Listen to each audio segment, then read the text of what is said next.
Olá, pessoal, boa noite. Vamos aguardar a Elô entrar. Nossa convidada hoje é super especial. Vocês pediam muito uma live dela aqui. A nossa convidada é a Heloíse Barreto. Ela é juíza no TJ de Rondônia. Foi defensora pública, foi procuradora de Estado, foi oficiala de justiça. Então, assim, foi a mulher das mil e uma profissões, né? De vários cargos. Ela já solicitou aqui o ingresso. Vou autorizar pra gente. Pra quem não me conhece, meu nome é Naira Ravena. Eu sou fundadora no Juiz Impacto, né, do curso Juiz Impacto, e desse projeto da gente ter essas trajetórias de Olá, impacto conhecendo algumas pessoas. Oi, Elo! E a gente hoje vai conhecer a Heloíse Barreto, que já é conhecida de vários de vocês. Seja muito bem-vinda, Elo. Tava só dando uma explicada aqui no nosso projeto, como é que funciona a parte das trajetórias de impacto, que nada mais é do que uma conversa, um bate-papo para a gente conhecer a história de alguém que já passou por esses caminhos tortuosos até a aprovação e conhecer um pouquinho mesmo da vida da pessoa, de como é que foi, o que é que ajudou a dar uma virada aí de chave para conseguir notas melhores, para ter às vezes mais confiança. Então, só queria te dar aqui as boas-vindas para Elo. Elo, antes da gente começar efetivamente, de eu te fazer algumas perguntas, só queria esclarecer aqui para o pessoal que a Elo é uma amiga minha pessoal também. Nós somos contemporâneas no estudo, tá? Então, sempre prezando pela máxima transparência, a Elo não foi nossa aluna no Juiz Impacto, queria que tivesse sido, mas o Juiz Impacto ele é um pouco mais recente e a Elo foi minha contemporânea, então acho que eu mais aprendi com ela do que ela comigo. fizemos algumas, Elo, né, juntas ainda, nos encontramos em pós-provas. foi Espírito Santo, acho que principalmente, assim, né? Um que eu me recordo Foi, a mais. gente conviveu mais, foi. Do Espírito Santo. Elô, se apresenta um pouquinho. De onde você é natural? Como que você decidiu para qual carreira você ia prestar concurso? Que você ia prestar concurso e não advogar?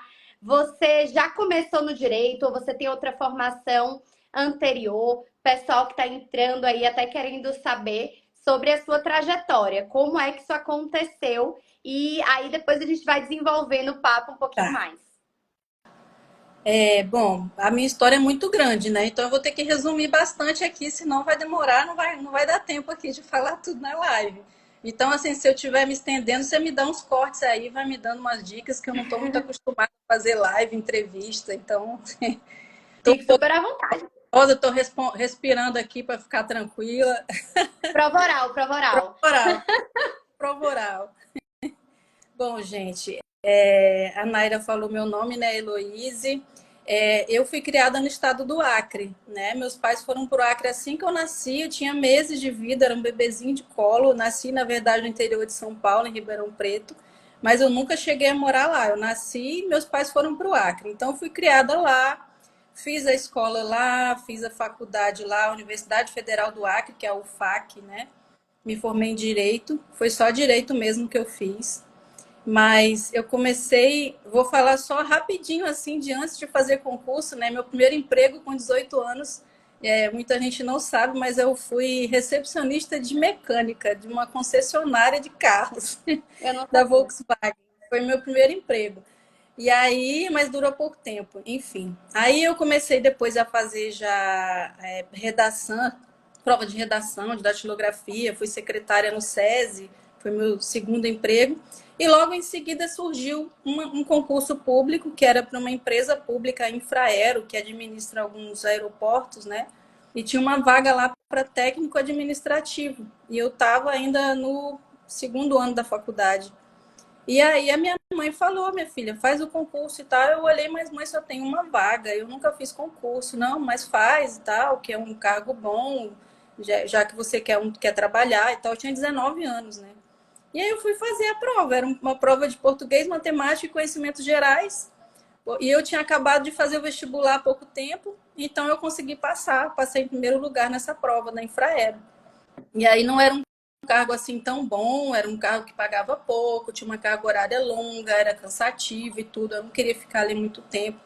E eu fiquei um ano e pouco e pedi para sair, pedi demissão mesmo, e fui estagiar. Ainda estava na faculdade, né? Fui ser estagiária do Banco do Brasil, fiquei um tempinho lá estagiando, e aí depois surgiu o concurso do TRE, a Justiça Eleitoral, lá no Acre, e eu fui fazer a prova do TRE e passei. Então, assim, a primeira coisa que eu quero falar para todo mundo, que hoje eu sou juíza, mas eu comecei nos concursos ainda com 19 anos, né? Então faz muito tempo. E eram cargos de nível médio, eu fiquei muitos anos em cargo de nível médio. Então, dos meus 19 anos até os 45, eu fui técnica judiciária. Era isso, esse Você acha que isso te ajuda hoje no exercício da com profissão certeza. de juíza, no sentido de ter uma visão mais ampla do serviço, também do servidor público, inclusive da parte administrativa?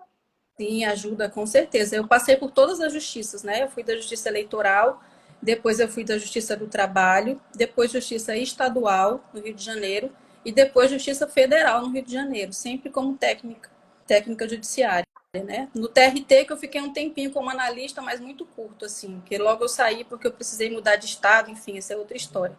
Mas eu fiquei muito tempo já dentro do judiciário como técnica. E aí a vida foi acontecendo e chegou um determinado momento, eu acho que fui fazer um doutorado. Resolvi fazer, fiz mestrado sem trabalhar, né? Pedi para sair do TRE para ficar de licença e fiz um mestrado lá no Rio Grande do Sul. E aí depois resolvi fazer um doutorado. Só que no meio desse negócio de estudar no doutorado e tal, eu falei, não, mas não é isso que eu quero, né? Eu não estou feliz aqui. Eu quero fazer outra coisa. E aí eu fiz um ano ainda de doutorado, fiz todos os créditos. Era um instituto de ciência política até bem famoso na época e tal, por isso que eu fui para lá. E aí eu fui pedir para sair do doutorado, isso foi no ano de 2002. As E meninas na já eram nascidas? Você já era mamãe? Não, não era mãe. E aí, quando eu pedi para sair, eu escrevi lá o motivo, né? Eu falei que eu ia sair do doutorado porque eu queria prestar concurso para ser juíza, que eu ia ser juíza. E isso foi em 2002. E a minha prova oral de juíza foi em 2022. 20 anos. Então, eu gosto de lembrar disso, assim, até fiz um post sobre isso, que a gente, às vezes, tem uma ideia, a gente sabe o que a gente quer fazer, mas a vida vai acontecendo, vai atropelando, você vai fazendo outras coisas no meio do caminho, né? Enfim, aí passou o tempo, eu era lá servidora, e aí eu falei, vou estudar para juíza mesmo. Então, eu comecei em 2003 a estudar. 2003, 2004, 2005 eu fiz a primeira prova para juíza no Rio de Janeiro, juíza estadual. Ainda era uma prova que a primeira fase já era discursiva, a gente levava uma malinha assim, cheia de livros, podia consultar, era uma prova super diferente, foi a primeira que eu fiz. Levei uma lapada, claro, não sabia nem para onde ia, né? Aí eu falei, não, mas eu não vou desistir, não, vou continuar. Só que aí a minha idade foi avançando, eu cheguei nos meus 30 anos, né? E eu falei, agora está na hora de ser mãe. Eu quero ter um filho, o que é que eu vou fazer? Não conseguia engravidar naturalmente. Então eu comecei a fazer tratamentos hormonais, fiz uma cirurgia e tal, demorou 2 anos para eu conseguir engravidar. E aí nesse tempo foi difícil para mim, eu tive que dar uma parada nos estudos. Nasceu minha primeira filha em 2007 e a segunda em 2009. E aí, nesse período, eu fiquei só por conta delas. Então, eu já tinha começado a estudar antes. Quando, em 2005, 2004, que eu estava no TJ, que eu era assessora, eu lembro que uma vez o meu chefe lá, o juiz, chegou para mim e falou, vou te dar um conselho, estou vendo você estudando para juiz aí. Você está estudando tudo errado. Você tem que comprar o livro do Caio Mário e você tem que ler ele inteiro. Porque você tem que ter uma base de direito civil primeiro. Então, compre o livro do Caio Mário, leia ele, resuma ele, depois você faz a próxima coisa. E aí a minha vida era essa. O horário lá no Rio de Janeiro era meio-dia que começava o expediente, né? Sim. Então eu passava a manhã inteira lendo o Caio Mário e escrevendo num caderninho o resumo. Eu tenho até hoje o caderninho aqui, eu trouxe que eu guardo ele de lembrança. Eu ainda peguei o Caio Mário na faculdade, né? Os livros, uma edição que era, não sei se você pegou uma dessa, que era uma edição, eram as edições azuis, né? Era um compêndio de várias edições azuis e eu não entendia nada. Eu acho que eu era, sei lá, terceiro semestre e o professor passou Caio Mário. Eu não entendia nada daquele livro. É tipo 10 páginas para explicar o que é direito subjetivo. Aham. Você fica viajando. Então eu não entendia nada, mas eu escrevia. Escrevia, achava que aquilo ia me levar em algum lugar, né? Não ajudou em nada aquilo, que eu não me lembro de nada, óbvio, do que eu escrevia, né? Enfim, aí eu parei, tive minhas filhas e tal, aí eu amamentei, a minha filha mais nova mamou até os 3 anos. Quando ela estava com 3 aninhos, nessa altura eu já tinha 38 anos, eu resolvi agora é meu momento de realmente investir melhor nisso e vou retomar meu sonho, porque eu ainda tenho essa vontade, eu não quero ser assessora para sempre, eu gostava muito do meu trabalho, sempre gostei de trabalhar no judiciário, sempre gostei de fazer audiência, de fazer sentença, de fazer decisão. Os meus ex-chefes sabem disso, eu falava que eu era feliz ali, que eu gostava e tudo, mas eu queria poder fazer mais e ganhar mais e ter aquele cargo, eu queria que fosse meu, né?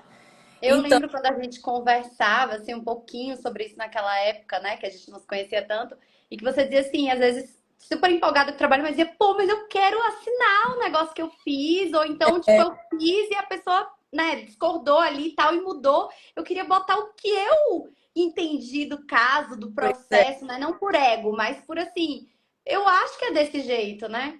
Aí eu lembro que eu peguei uma decisão que eu fiz e lá embaixo eu mudei o nome, coloquei meu nome todo, e embaixo eu escrevi juíza de direito, eu imprimi aquela folhinha e colei na parede da minha mesinha de estudo.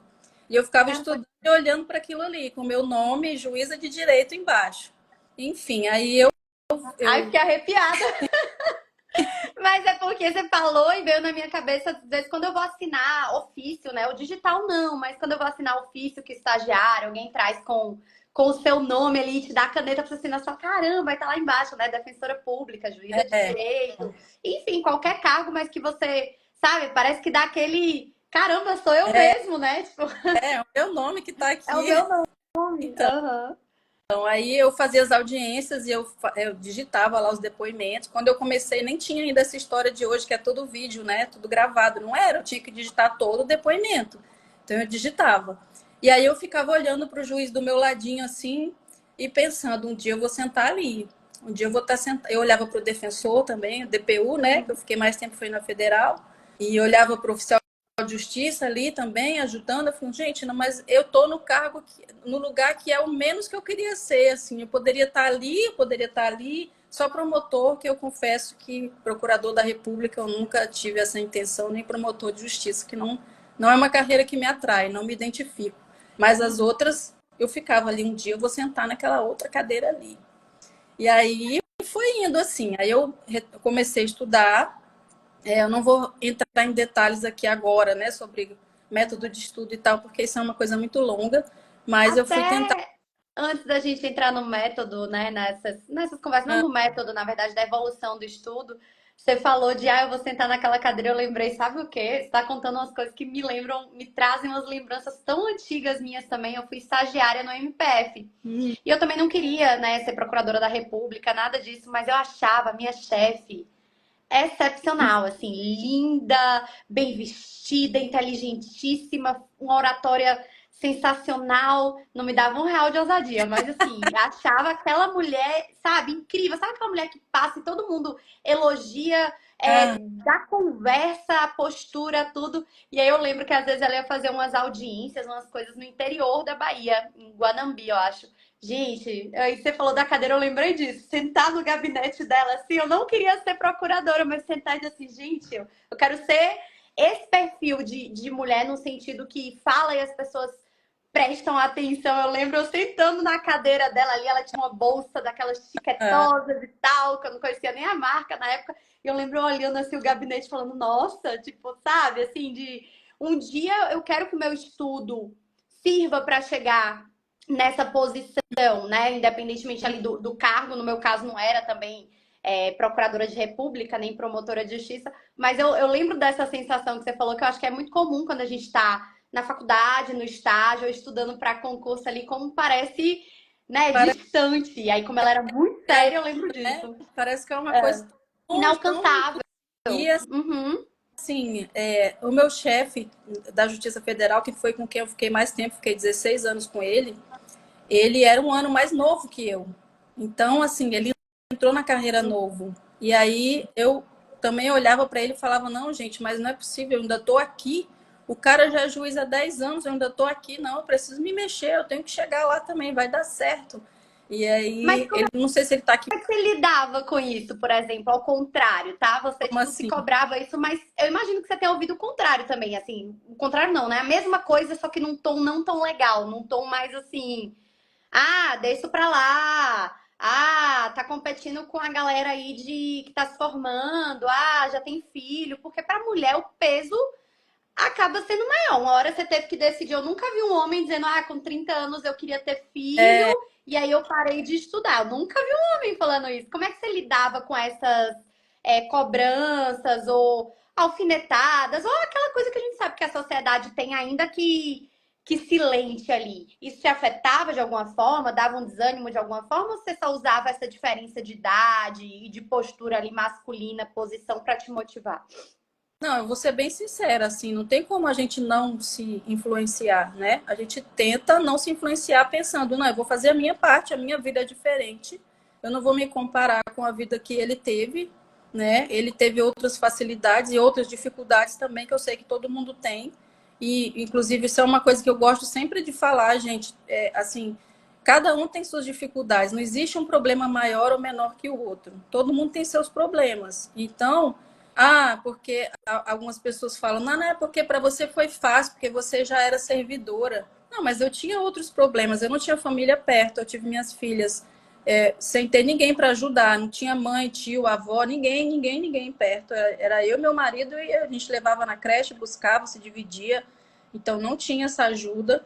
E tinha que cumprir meu trabalho bem feito, e meu chefe era exigente, e eu também era exigente comigo mesmo, então não dava assim para deixar o trabalho de lado, dar aquela escapadinha, vou dar uma estudadinha aqui no trabalho, não tem condições, não dava. Então, meu tempo era muito curto. E cada um tem seus problemas. Então, eu acho que a gente tem que enxergar isso também, né? Mas eu tentava não me comparar. Falava, não, não vou me comparar. Isso, pelo contrário, eu vou mostrar que eu sou capaz, mesmo tendo pouco tempo, tendo que cuidar das minhas filhas, tendo que trabalhar, vai dar certo. E aí eu usava todo o tempo que eu tinha, por exemplo, eu ia no metrô trabalhar e eu ficava ouvindo podcast, ouvindo aula. Podcast não, que não tinha na época. Eu gravava, A gente não tinha, é verdade. Ouvindo tinha, aula, eu eu acho. gravava, Tinha tinha uma lei em áudio, essas coisas. esqueci o nome agora, mas tinha um programinha lá que Uhum. degravava o PDF, né? Passava o PDF para o áudio. Então eu ficava ouvindo aquilo. Aula, eu lembro que eu gravei uma aula de penal sobre a história do direito penal, aquela parte ali, né, das fases, penal clássico, não sei o que aquilo eu sempre tive dificuldade de lembrar, de entender. E eu ficava ouvindo aquilo no metrô. Eu ouvia aquilo onde eu ia, eu andava na rua, eu estava com aquilo no ouvido o tempo inteiro. Eu estava lavando louça em casa, eu estava ouvindo. Eu deixava a aula rolando, estava arrumando guarda-roupa. Eu lembro, isso é uma coisa que eu não recomendo, tá? Mas eu fiz. Eu ia para festinha de criança, deixava minhas filhas brincando lá no cercadinho com as outras crianças. E eu ficava sentada lendo coisas de estudo, fazendo questão, entrava no que concurso, no meio da festinha. E aí, aos poucos, eu fui aprendendo a tentar equilibrar as coisas, né? Que não dá para você misturar. Não dava para misturar. E eu comecei a aprender a dividir meu tempo. Não, quando eu tiver com a minha filha, é 100% com elas. Quando eu tiver na hora do trabalho, é 100% e estudar é 100%. Então, eu comecei a tentar dividir isso. Mas não é fácil, né? A gente, só de ser mulher, já tem que equilibrar vários pratos aí, mesmo sem ser concurseira. Imagina enfiar um concurso no meio. Ainda tem a academia, né, que a gente tem que fazer, que é a obrigação que para mim é uma que deveria não existir na face da terra, que eu odeio, mas eu tenho que ir, eu vou ter que ir para o resto da vida, não adianta ser juíza, eu tenho que fazer agora, é que eu tenho que fazer mesmo. É a parte indelegável, né? Eu tava Não pensando nisso dá, hoje. Cara, o que mais da minha vida eu posso delegar pra outra pessoa? Eu falei, caramba, a academia não dá pra delegar. Não, tem uma parte que, infelizmente. não dá. Eu sempre falo isso. E aí você entrou nesse assunto, eu lembrei agora, eu engordei 7 quilos desde que eu tomei posse como juíza. Mas agora eu estou correndo atrás, estou cuidando da minha saúde, estou tentando equilibrar de novo as coisas e voltar, né? Uhum. Mas enfim, é isso. A nossa vida é um eterno tentar equilibrar as coisas. Então, a maior dificuldade que eu tive foi essa, de achar esse ponto de equilíbrio, sabe? Mas voltando aqui para a história, aí comecei a estudar, então, a minha filha mais nova tinha 3 anos, 2 para 3 anos, e a mais velha tinha 4 para 5 anos. E aí, em 2014, mais ou menos, que eu comecei a fazer mais provas. 2014 foi o ano que eu fiz 40 anos. Então, quando eu fiz 40 anos, foi o ano que eu mais fiz provas. E eu E lembro que todas eu foi levava. um ano de boom de provas também. Eu acho que, tipo assim, tiveram Foi. umas 10 da defensoria. Foi um ano que explodiu muita prova, porque eu acho que foi o primeiro É, ano do Paraná, o primeiro ano de vários concursos. 2014 e 2015 foram anos que eu fiz muita prova. E aí foi indo, em 2016, pela primeira vez, né? Com 40, tinha 42 já. Eu passei pela primeira vez por uma segunda fase, que foi da magistratura do Amazonas, TJ Amazonas. A prova lá foi em maio de 2016. Foi exatamente o mês de maio que eu fiz 42 anos. Meu aniversário foi comemorado lá em Manaus. E aí eu fiz essa segunda fase, levei paulada também, não fui para nem corrigiram a minha sentença, fiquei na dissertativa. E depois veio a Defensoria do Espírito Santo, que eu passei para a segunda fase também, que foi em 2017, 2016 também, né? Foi por Foi, aí. 2016, começou e terminou em 2017. Sabe uma coisa que você fez na Defensoria do Espírito Santo que eu acho que eu nunca comentei com você, mas que eu nunca esqueci? Eu acho que você reprovou na segunda fase, não foi Foi, isso? foi. Gente, a gente tinha um grupo que eu comento até hoje, que é o grupo dos sinistros, né? Que era um grupo de estudo da gente. E era um grupinho pequeno e a galera passou ali para fazer oral. E a Elo, ela continuou no grupo. E eu lembro que eu fiquei um tempão achando, inclusive, que você estava na fase oral com a gente. E depois de um tempo que eu soube que não estava, mas a Elo não saía do grupo nem a pau, porque ela dizia assim: não, tudo que tiver para aprender, eu quero aprender. Tudo que vocês estão discutindo aí, eu quero ver. Então, tudo que a gente trazia ali de conteúdo, eu lembro que o Renato, um colega nosso, trazia muita coisa de conteúdo. E a Elo estava ali sempre, não, eu vou catar as chaves aqui, uma hora a porta aparece para eu abrir. E aí isso me chamou a atenção naquela época, porque, né, às vezes com a reprovação a gente fica triste, arrasado, mas a gente quer, sei lá, ai, vou queimar meus livros, vou desistir, vou não sei o quê, né? Aquele. A gente quer, sei lá, encostar na parede, caindo até no chão, assim, arrasado e nunca mais sair daquele lugar de autopiedade e tal. E aí chamou minha atenção naquela época, e até hoje eu pensava nisso, caramba, a Elo, ela não saiu, ela ficava assim, tudo que tinha de material, tudo que tinha de arguição que ela podia ajudar, tudo que tinha de algum conteúdo útil que ela pudesse absorver, ela queria. E aí eu lembrei disso um dia desse, que você transformou ali uma reprovação, claro que deve ter tido a parte ruim e tal, mas você transformou a reprovação numa via a mais de aprendizado, de conteúdo gratuito, de partilha de material com os colegas e tudo mais. Então eu Foi. achava isso assim bem resiliente mesmo da sua parte, sabe? De transformar algo não tão bom em algo produtivo, né? O Renato mandava muitos áudios, né, de questões, respondendo questões, então eu ficava ouvindo. E aí depois aconteceu que vocês todos passaram para oral, vocês todos passaram no concurso, vocês todos tomaram posse e eu não tomei posse em nada, né? E continuei lá. Aí Mas, era ó, bateu o recorde de todo mundo. Você é a única do grupo que pode dizer que escolheu a carreira, que fez vários, que passou em vários, que viralizou aí depois como inspiração, referência. Assim, eu acho muito legal você poder ter esse ponto de vista. Pronto, quando você viu que todo mundo do grupo passou, outros colegas, outras coisas, o que é que te motivava a dizer assim, não, uma hora vai dar certo, uma hora eu vou conseguir? Era a sua família, era a sua vontade mesmo ser juíza? Você mudou alguma coisa no seu método de estudo? O que é que você achava que funcionava melhor com você? Resumo, leitura de lei? Não, o que eu acho é que eu tinha certeza que era uma questão de tempo. Eu tinha uma certeza que era teimosia, que eu tinha que ser a teimosa. Era isso, que assim, eu não estava fazendo nada errado. Eu lembro que eu ouvi um áudio uma vez de um professor, não lembro qual era o professor, mas ele mandou um áudio num grupo desses aí, que eu já participei de tudo que é curso, tudo que é professor e tal. E aí ele mandou um áudio assim que parece bobo, né? Mas ele falava: eu sei que você está arrasado, não sei o quê, que deu tudo errado, que você quer desistir e tal. Mas assim, não é que está dando tudo errado, está dando tudo certo. É só que não está na hora ainda. Cada um tem a sua hora e você tem que acumular conhecimento suficiente. Se você não passou ainda, você tem que reconhecer que não acumulou conhecimento e tem que continuar. Então, uma coisa que eu fiz, que eu notei de errado, não sei se necessariamente nesse momento, mas que virou a chave para mim foi, eu fazia uma prova, batalhava, não vou passar nessa prova aqui. Me matava de estudar para aquela prova. E aí eu não passava. O que que eu fazia em seguida? Eu pegava todo o meu material e dizia, caraca, eu estou fazendo tudo errado, eu vou começar de novo. Vou jogar isso aqui fora, vou fazer outros resumos, vou assistir outras aulas e vou fazer tudo de novo. Chega, deu Vou... um ataque aqui no coração, essa informação. Aí eu voltava a estudar princípios, história, não sei o quê. Não Aí eu, chegava nunca, né? Em sucessões, em ordem gente, social, ficava não só no início. chegava nunca no final. Não, eu estou fazendo isso aqui errado, eu vou continuar de onde eu parei. Primeira coisa que eu fiz foi imprimir uma tabelinha, aquela tabelinha de quantos artigos por dia de cada lei, uma tabela que era em 30 dias, você matava a Constituição e todos os códigos principais. Eu imprimi aquela tabelinha e eu fui pintando. Chegou o dia da prova, não cheguei nem na metade da tabela, acabou a prova, eu vou continuar da onde eu pintei, dali para frente.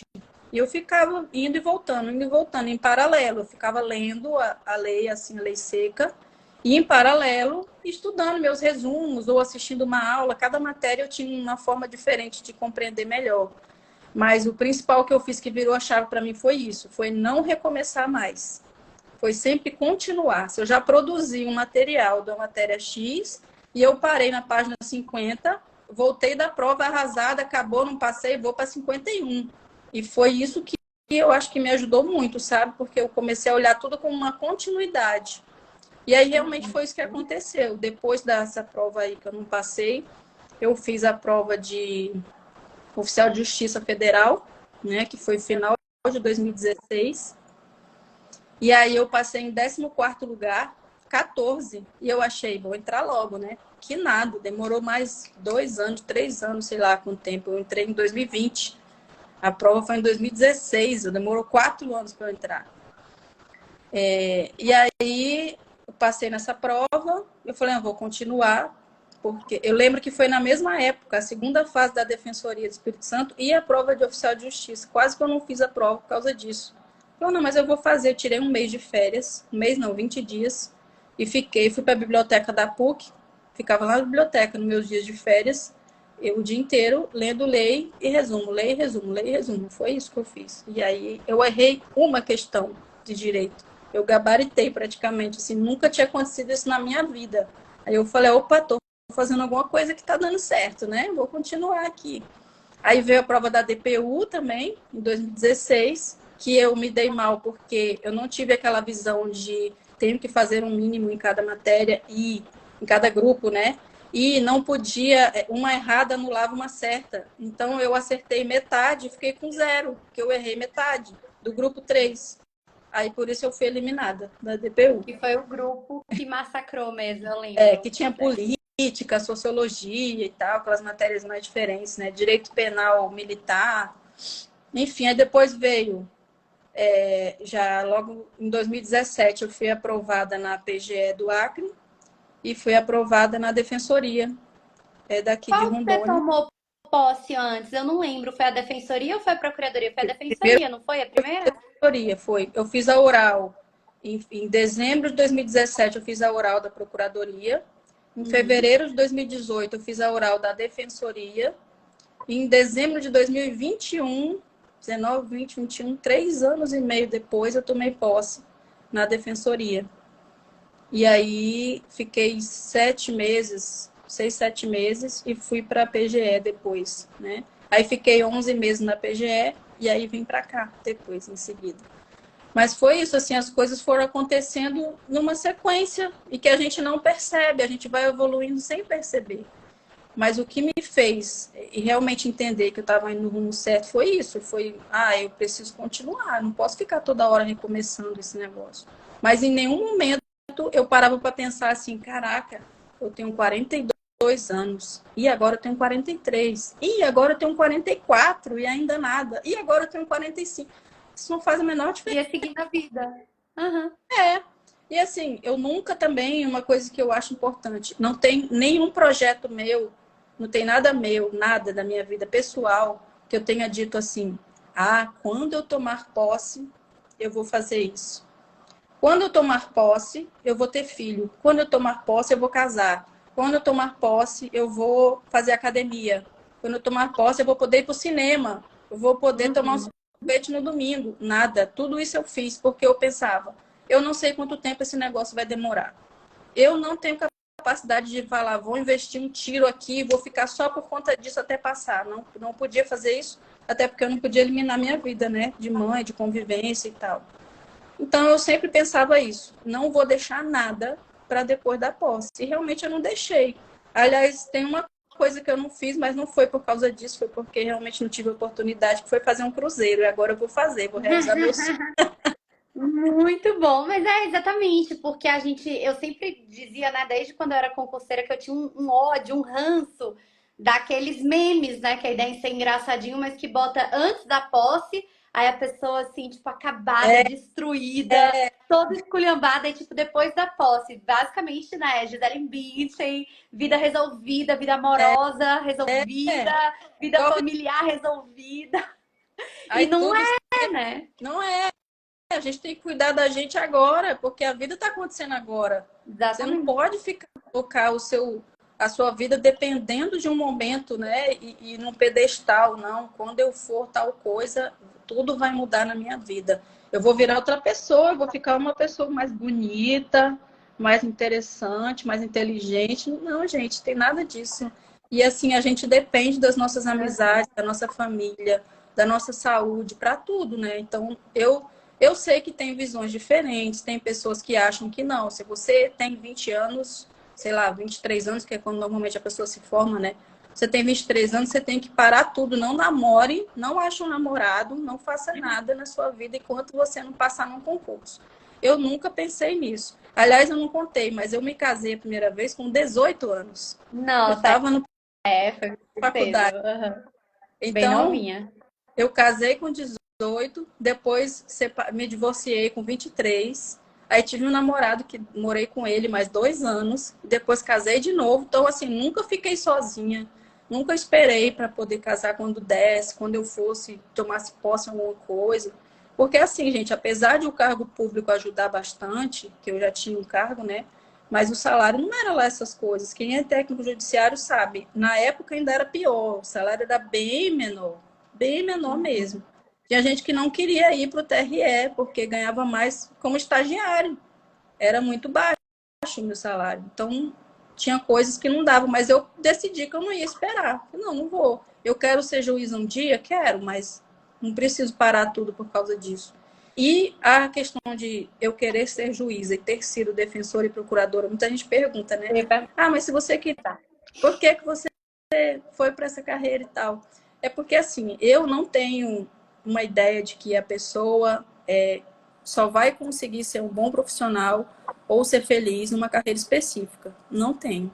Eu acho que, óbvio, existe uma identificação, existe, porque eu fui mais tempo servidora da justiça. Então, dentro da justiça, eu me sinto, como é que eu vou dizer, é mais fácil para mim saber como que eu tinha que fazer uma sentença e uma decisão do que como eu tinha que fazer uma peça na defensoria ou uma peça na procuradoria, uma sustentação oral, porque eu nunca fui advogada na minha vida. Nunca soube Uhum. fazer esse tipo de coisa. Então, para mim era mais difícil, sim, desconfortável. Mas, assim, eu ficaria feliz se eu não tivesse engatilhado esse concurso e tal. Eu teria ficado na defensoria ou na procuradoria feliz. E eu não acho que a pessoa só serve para uma coisa E ou que a pessoa tem. vocação é algo Não, único, irretocável, também não. você tá. É um trabalho, gente. É um trabalho. Uhum.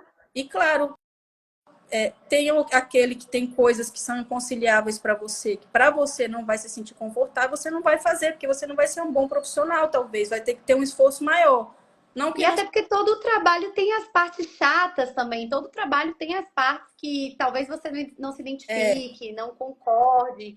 E todas as outras instituições têm partes interessantes. Com Engraçado certeza. que é defensoria de um lado e MP do outro, né? Em algumas situações, mas se eu não fosse defensora, eu seria promotora, eu não seria juíza. Então, as identificações que eu não gosto de decidir. Eu gosto de ser parcial, entendeu? Eu quero assim, minha amiga errou, eles ficaram sem vergonha, não sei o quê. Se for o contrário, minha amiga errou, papai, não, amiga, tá tudo certo. Ou seja, pra mim, eu não sou a pessoa da decisão, da sentença. Mas se a defensoria não existisse, ou talvez se eu tivesse tido mais experiências no Ministério Público, talvez eu fosse promotora, por exemplo. Eu concordo com você, assim, é bem discutível, né? Mas eu também Não, não acho que você nasce e vai ser isso aqui, né? Deus bota uma estrela e diz, você só vai ser isso. eu fui criando essa vontade porque eu já estava no judiciário, né? Eu entrei no TRE em 1996. Faz muito tempo. Então eu tinha uma noção do que era ser um juiz, mas eu não sabia o que era ser um defensor. Uhum. Então, quando surgiu em 2016, não sei se você lembra, não teve nenhum concurso de magistratura, Foi. parou, não teve nenhum. E aí eu falei, não quero parar, porque eu sempre fui o tipo de concurseiro que não sabe estudar sem edital. Eu Eu tinha que ter também, reta esse final.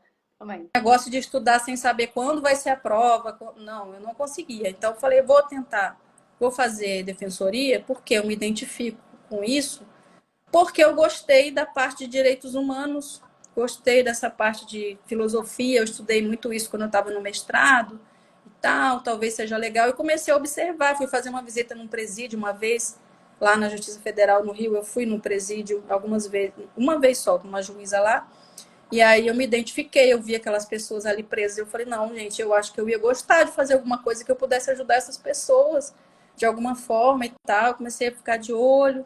E aí eu falei, vou tentar a defensoria, eu acho que talvez eu me identifique, sim. Acho que pode ser legal para mim. E realmente foi uma carreira que eu amei.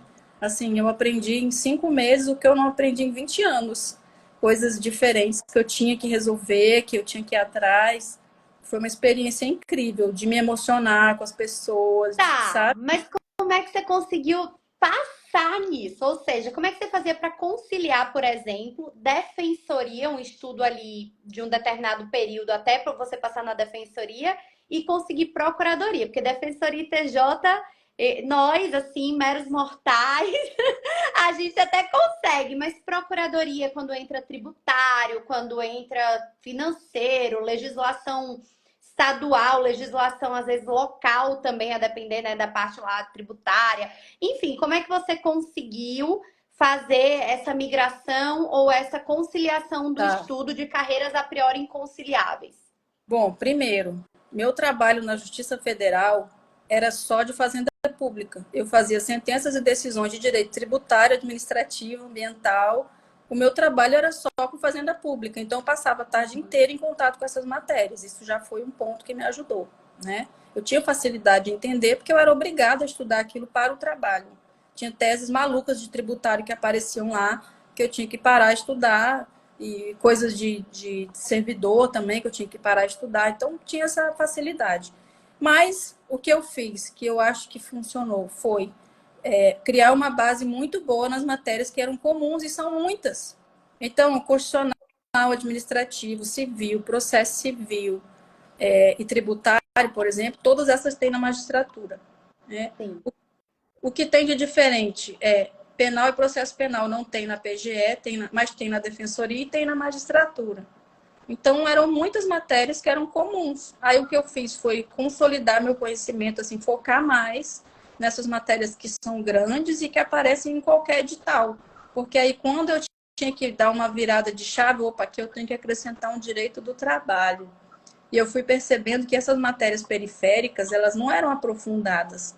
Aliás, a gente sabe Uhum. hoje que nenhuma é aprofundada, né? É, Na primeira, nenhuma. Claro exatamente. que algumas exigem uma dedicação maior, porque tem mais teoria, tipo sociologia, direitos humanos, tem mais coisa teórica. Uhum. Mas o Mas geral, na prática a gente descobre que a gente estudou muita pouca teoria, né? Quando na chega a prática, coisa prática é. ali. Uhum. Então, o que eu fiz Entendi. foi isso, foi focar nas matérias grandes, e quando vinha um edital que tinha uma matéria que não estava olhando antes, eu ficava só no estudo de manutenção daquelas que eu já tinha criado uma base boa, né? E aí eu acrescentava essas outras. Vamos fazer aqui umas questões de direito do trabalho e de direito financeiro, que eu tinha diferente na PGE. Basicamente era isso, era trabalho financeiro, porque o resto tudo tinha na magistratura, né? E na defensoria o que tinha diferente era princípios institucionais e humanos. O resto também tinha na magistratura. Então, a magistratura é uma carreira que abrange todas as matérias. Então, isso facilitou também. Como eu vinha estudando só para juiz, quando eu incluí as matérias de PGE, eu só incluí mais duas. Não deu tanta diferença assim. Legislação local é coisa de estudo de véspera. Não adianta você ficar 3 meses antes estudando aqui. Você vai dar uma lida na lei.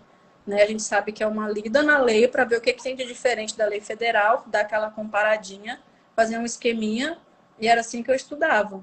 Você fazia muitas questões, perguntas. Eu tô te perguntando o que geralmente os concurseiros mais me perguntam. Você tinha uma frequência legal de questão? Você fazia diária, semanal? Como que você organizava Tá, esse estudo de questão? tá. Vou falar primeiro rapidinho sobre cronograma, né? Cronograma de estudo, aí aqueles cronogramas, né? 7 da manhã até as 7h30, tomar café. 7h30 até as 8h30, fazer ginástica. 8h30, não sei o quê. Se tiver Nunca uma dor de barriga, já deu errado. Já, já criou pendência. não tinha isso. Aí eu tinha aquele negócio de, primeira leitura, depois eu vou ler a lei seca, depois, que até, né, tem alguns cursinhos que fazem dessa forma. E aí eu tinha esse esqueminha mais ou menos na cabeça. Só que nunca dava certo, porque eu tinha filhas pequenas. Então, às vezes, eu tinha que ir na creche resolver um problema, ou eu tinha que ir mais cedo para o trabalho, porque ia ter uma audiência importante naquele dia que eu tinha que preparar. Ou sempre tinha um imprevisto, sempre tinha. Eu não tinha como ter uma vida previsível ao ponto de ter um cronograma diário. Então, o que eu fazia? Eu tinha lista de tarefas da semana. Eu tinha uma lista de tarefas. Então, eu botava na sequência, mais ou menos. Aí, por exemplo, constitucional, ler resumo de controle de constitucionalidade. Aí, 2, penal, fazer questões do tema tal que eu estudei semana passada. Tarefa 3, ECA, ler a lei seca. Tarefa 4, tudo totalmente E aí, misturado. Então, eu pegava aqui, conforme você cumpria uma, você podia ou não, né? E eu ia. passando ali para as demais. Quando tinha mais tempo no dia, por exemplo, fim de semana, eu conseguia conciliar de ficar meio período com as crianças e meio período estudando. Então, esse meio período que eu ficava estudando, eu conseguia fazer vários itens dessa minha lista. E eu ia indo na sequência. Então, fazia questões, fazia, mas eu não fazia imediatamente. E às vezes dependia também do tema. Tinha tema, por exemplo, a lei de SA. Lei de SA é uma coisa impossível de você vencer.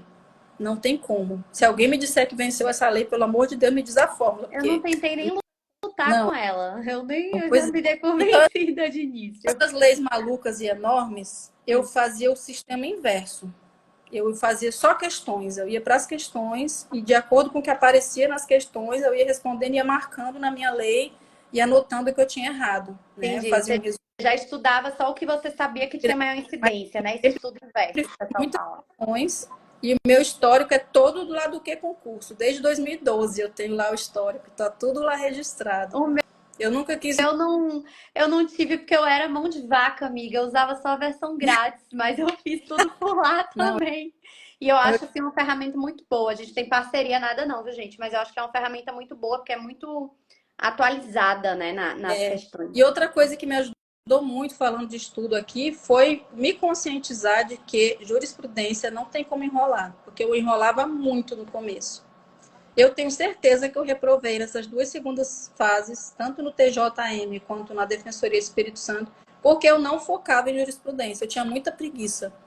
E não era nem preguiça, eu tinha assim, uma descrença. Sabe quando você vê aquele Uhum. texto enorme daquele informativo, aí você fala, do que adianta eu ler 30 páginas do informativo do STJ se eu não vou lembrar porcaria nenhuma depois? Então eu tinha isso na minha cabeça, porque eu achava que eu tinha que Lei decorar. seca você lidava melhor? Para mim era o contrário. Eu odiava a lei seca, eu lidava bem com jurisprudência. Jurisprudência para mim era uma historinha. A lei era que eu enrolava. Você preferia lei seca do que jurisprudência? Não é preferir, é que eu achava que a lei seca era uma coisa mais objetiva, que eu ia conseguir ler aquilo, guardar alguma informação e ia me lembrar depois. Mas isso foi muito no começo. Depois eu virei a chave e entendi que jurisprudência eu tinha que saber, não tinha jeito. E aí, como eu sempre gostei muito de escrever, o que eu fiz para começar a criar o hábito, que é uma coisa que hoje eu não recomendo, né? Porque gasta muito tempo, mas foi o jeito que eu tive na época de criar o hábito. Foi comprar um caderno desse universitário grande e aí, meu domingo à tarde era da jurisprudência. Domingo à tarde, eu tinha que estudar um informativo do STF, um do STJ, e eu fazia meu resuminho à mão. Tinha cada um lá. E eu cheguei a fazer provas levando meus cadernos. Eu tinha 2 cadernos cheios universitários. Depois que eu passei para o computador, mas em 2018, 2017, eu ainda levava meu caderno na mala e na véspera da prova eu ficava lendo a jurisprudência ali no caderno. Mas Despachava nem a pau esse caderno, né? não, ainda Na mão, no avião. E aí eu gostava de escrever, então era uma coisa que me prendia. Eu achava mais fácil eu escrever do que eu ficar só lendo. Mas depois eu comecei a fazer tudo no Word, né? Abri os arquivos do Word, cada um de uma matéria, e fui jogando ali e fui fazendo um resumo ali. Mas no começo, quando eu estava ainda tentando me encontrar, eu fiz isso para criar o hábito. É, E aí al- você é mais ah, agradável a jurisprudência. A gente vai entendi. acostumando. Algumas pessoas foram mandando mensagens aqui, Elo. A gente está perto já de uma horazinha de live. Aí eu vou só te falar as perguntas, mais ou menos, que fizeram, que foi muito a parte de método, a gente até já respondeu um bocado, mas algumas mensagens, uma pessoa colocou assim, que já tem 51 anos, é até uma mulher que eu vi que colocou a mensagem, já subiu, que tem 51 anos e que, enfim, né, compartilha de alguns medos pela faixa etária, concurso, mas que acha que está mais próxima da caminhada. Outras pessoas colocaram assim que estudam, mas não tem o apoio familiar, principalmente de esposa ou do esposo, né? Principalmente quando tem dinâmica de filho ou de outras pessoas que Uhum. precisam ser cuidadas na família. E a maioria dos comentários foram agradecendo a sua história, se compartilhar, mas perguntando muito disso, assim, meio que vou transformar esses comentários num apelo aqui para você. Se você estivesse conversando com essas pessoas, que conselho que você daria, ou que opinião, o que é que você diria assim com relação a esses conflitos de ainda não conseguir atingir a aprovação e às vezes não tô tendo o apoio que talvez você tenha tido, mesmo tentando não me comparar e coisa e tal. É, assim, o apoio é importante, claro que faz uma diferença, mas o que eu posso falar é que, assim, apesar de tudo, de qualquer apoio que você tenha, a caminhada é muito individual, é solitária, não tem jeito, sabe? E assim, o sonho é meu, o sonho não é do meu marido, não é da minha filha, o sonho é meu, não é da minha mãe, não é do meu pai. Então eu tinha muito isso na minha cabeça. O sonho é meu, então eu vou fazer do jeito que dá. E aí eu separava o meu tempo para estudar e já tive alguns conflitos também, claro que eu tive, né? De falar, mãe, não vai, fica aqui. O meu marido queria fazer alguma coisa, eu não podia ir. Teve alguns momentos, óbvio, ao longo desse tempo, foi muito tempo, né? Sei lá, nem sei quantos anos são. Essa é outra pergunta que muita gente faz, quanto tempo é? Não tem, gente, não sei, porque eu parava, voltava, e minha vida foi acontecendo, então não tenho isso. Mas é assim, tentar separar um tempinho, mesmo que seja curto do dia, para não depender desse tipo de apoio, né? Para tentar um pouco fugir. Eu não sei, cada um tem sua realidade, então não tem como eu aconselhar, né? Desse jeito, nesse ponto Uhum. assim. Mas se quem quiser mandar mensagem para mim, pode mandar, depois a gente conversa melhor, mais especificamente. Mas o que eu posso dizer é isso, assim, pensa que o sonho é só seu. Então você é que vai ter que dar um jeito. Você não tem que esperar, eu não vou estudar porque meu marido não me apoia. Não. É seu, é você que quer. Então, no, dentro do possível, né? Tentando conciliar, estando presente com ele, mas fazendo o seu do seu lado. Tira aquele tempinho, a gente às vezes fala que não tem tempo, mas a gente arruma um tempinho sempre para ficar olhando na rede social, a gente arruma um tempinho para assistir TV, para assistir um filme. Então, é prioridade. E o que é mais mesmo era isso. Adorei Ah, a resposta, era mais ou menos isso, né? Era mais a questão do apoio e também de faixa etária, mas acho que você respondeu de forma bem ampla, tipo, ó, o sonho é seu, corre atrás, vamos lá, tá vivo, tem tempo, e, vamos e faixa embora. etária é só um número, gente. Assim, 50 anos, 55 anos, 60 anos, a aposentadoria vai ser com 75. E 75.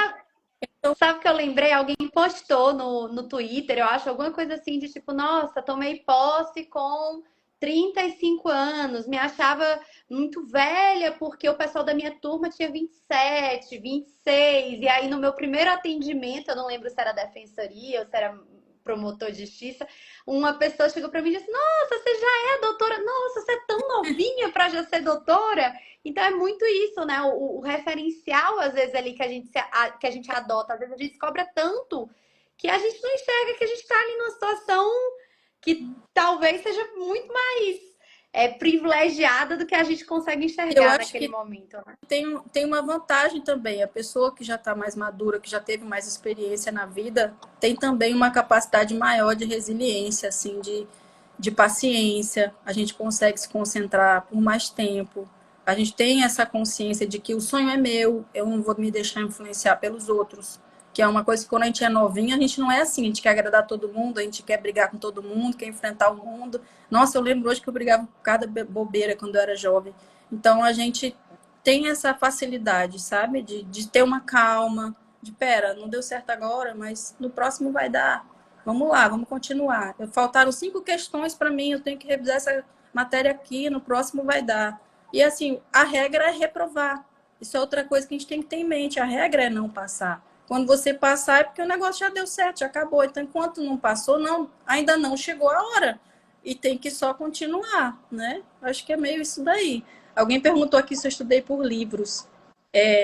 Eu estudei por livros, sim, mas assim, muito pontual, tipo, preciso saber mais de uma teoria específica porque eu estou numa segunda fase, ou eu preciso tirar uma dúvida sobre um ponto que eu não entendi no resuminho que eu tenho, ou da aula que eu assisti, e aí eu fazia consultas. Mas eu estudei por livro, né, como eu contei lá em 2005, que não deu certo lá do Caio Mário, e não deu certo mesmo porque a gente é muita informação, é uma coisa que não agrega muito para a prova de concurso. Uhum. Então, realmente livro é bom, mas para consultas pontuais, assim. Isso foi o que aconteceu comigo, né? Tem pessoas que entendem diferente, mas comigo não teve isso. Eu estudei por livro, mas de formas, eu preciso saber mais sobre a teoria, sei lá, da asserção. Vou lá Uhum. no livro de processo civil e olho do Didier e tal. Então, acho que é por aí, tá? Livro foi de forma pontual. De capa a capa, e marcando tudo para depois reler tudo, não. Assina embaixo. Eu também não, assim, forma pontual também. Vai ali, consulta, faz o checklist e volta, tá? Elo, eu queria muito te agradecer pela sua presença. Foi uma horinha que passou voando. Eu tenho certeza que o pessoal vai te mandar mais mensagem aí, te perguntando algumas coisinhas a mais. Para mim foi um prazer enorme te receber. O pessoal pedia muito para te chamar aqui, queria muito saber da sua história, como é que você tinha conseguido, como é que tinha sido ser defensora, procuradora, oficiala, juíza, é tanto cargo que eu tenho que prestar atenção aqui para lembrar de tudo, mas eu realmente queria te agradecer. Para as seguidoras aí, ou seguidores que ficaram falando sobre apoio, eu concordo muito com você, essa questão do sonho ser individual, mas até reforçando, né? A gente se conheceu num grupo aí de estudo para concurso, então às vezes o parceiro que você precisa não vai estar no casamento, mas pode ser um amigo, pode ser uma amiga, Uhum. pode ser uma parceira de estudo, né? Uma parceira ali, uma vizinha, uma amiga, alguém que queira o mesmo objetivo que você, não na via amorosa, mas às vezes na via aí concurserística. Então, só para deixar aí esse apoio, porque eu acho que às vezes a pessoa também está se sentindo muito sozinha com relação a isso, mas eu concordo com tudo que a Elo disse. Lembra que o sonho é seu lá, né? Que é você que vai assinar o termo de posse, usar vestes talares, ir para audiência, usar ali não sei quantas horas do seu dia, todos os dias com aquele trabalho e não com outro. Mas só deixar esse adendo aí para o pessoal se juntar também com amigos, com pessoas que queiram a mesma trajetória. A minha amizade com a Elo, que hoje eu estou sendo aí muito presenteada com a presença dela, veio disso, de um grupo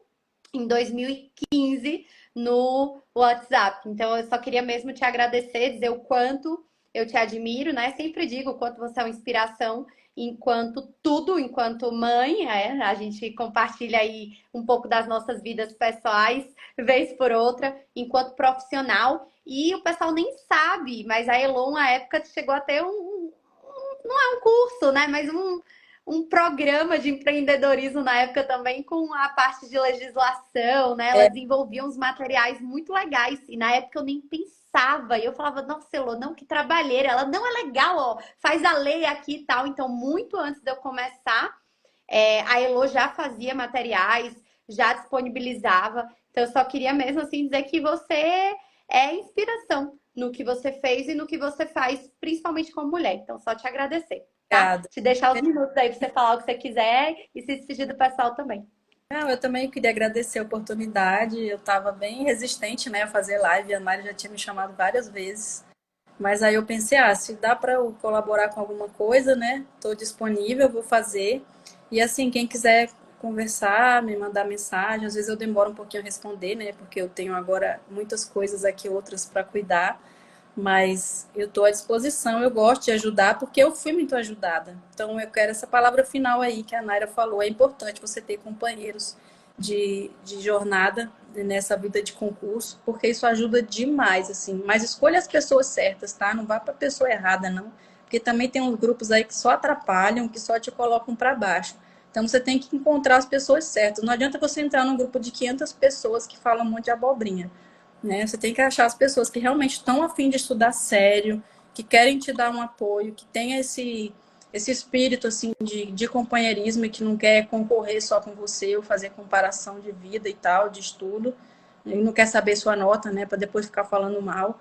Mas isso é muito importante para dividir o hotel quando for viajar, para dividir o pós-prova, para dividir a choradeira quando não passa, para comemorar junto quando passa. Isso é muito importante. São parceiros que a gente leva para o resto da vida. Então, se você está se sentindo sozinho, sozinha, de não ter apoio, procura alguém que está estudando também, que está na mesma situação que você, que já vai ajudar bastante. E só mais uma última coisinha, você que tem filho, que tem filha, a palavra é delegação. Você tem que aprender a delegar. Não adianta querer abraçar o mundo e ser uma mãe 100%, 150% do tempo, porque nem sem ser concurseira a gente consegue. A gente sempre vai ter uma culpa por alguma coisa que estava faltando fazer, que a gente acha que está errado, sempre. Se você não se culpar, alguém vai te culpar. Então, aprender a delegar, sabe? Não tem condição de contratar uma babá, conversa com uma amiga, alguém que conviva junto, ou deixa com a mãe, conversa com a mãe, sei lá, mas a gente tem que aprender a deixar também. Às vezes, não quero deixar meu marido trocar fralda, não, que ele não troca direito. Não, mas se você não deixar, ele nunca vai aprender. E a gente tem que ir se desvencilhando dessas coisas e delegar mesmo, sabe? Sem culpa. Porque você vai ser a mãe que você pode ser naquele momento. E os filhos vão entender, né? Vão ver que você está realizando um sonho também e que eles também vão fazer parte, de alguma maneira. Então, acho que é isso, gente. Fechou com chave de ouro, Elô. Não poderia ter fechado melhor. Adorei aí esse final. Então, um abraço, amigo. Um beijo para todo mundo que ficou E até agora. Muito obrobrigada também por terem assistido. Tchau, tchau, gente. Tchau, Elô. tchau.